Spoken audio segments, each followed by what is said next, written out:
One of the most fascinating things about enlightenment is how quickly it can sort of thrust our egos into overdrive. And while some fall gracefully into the stillness of the heart, there are others that continue to grasp at spirituality as a way to sort of gain something, sometimes over others. And while this seems to be an innocent thing, this sort of grasping still speaks to a type of control that the ego wants to have over the process of awakening. And so we let go of one element of untruth only to substitute it for another unconscious behavior, which sort of exemplifies the same bind that the ego tends to keep us trapped in. And one really unique and common trap people fall into is spiritual bypassing. And this idea appears sort of grounded in this belief that enlightenment contains only elements of love or happiness or good feelings and blissed out moments. And while this may be a part of the experience of enlightenment, it's really by no means the ground and absolute truth of the experience of being awake.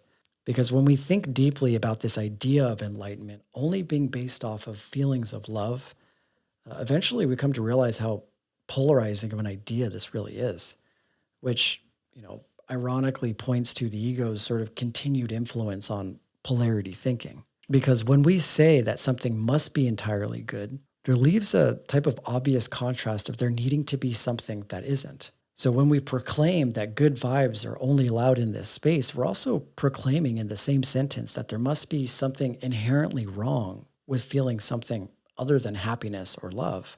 And how ironic this is, that the duality we wanted to escape proceeds to embody itself within the confines of our spiritual beliefs.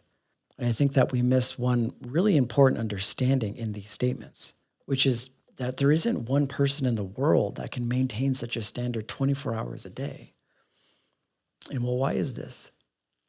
Well, because every emotion we have the privilege of feeling is what makes each of us uniquely human.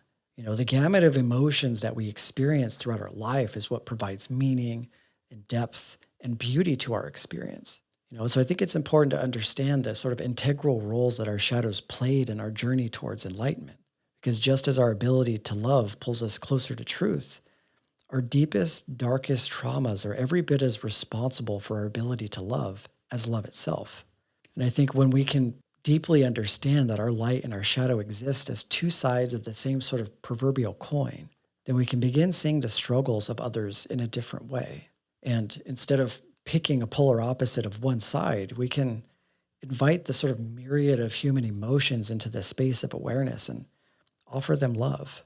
I think the only difference really in enlightenment is the amount of time that we allow these emotions to live and exist in our awareness.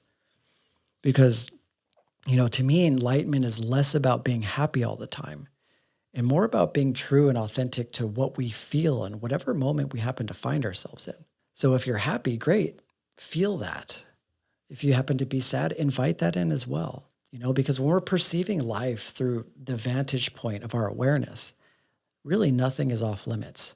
Everything becomes an opportunity to learn and grow and understand love.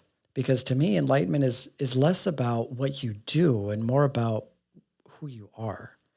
It's less about being good and more about being authentic and real to what it is that you feel. Because it takes courage to be happy, yes, it does. But it takes even more courage to experience sadness without resisting the pull to ostracize ourselves from how we genuinely feel inside. So if the spiritual path is what we're committed to, then both happiness and sadness have their own sort of unique and special teachings that can illuminate just really important areas of our lives. So what will you commit to? Being happy even when you're not, or being authentic and true to whatever it is that you happen to feel in this moment? And that's the beautiful thing about life, is that we have a choice. But it's really important that we choose wisely.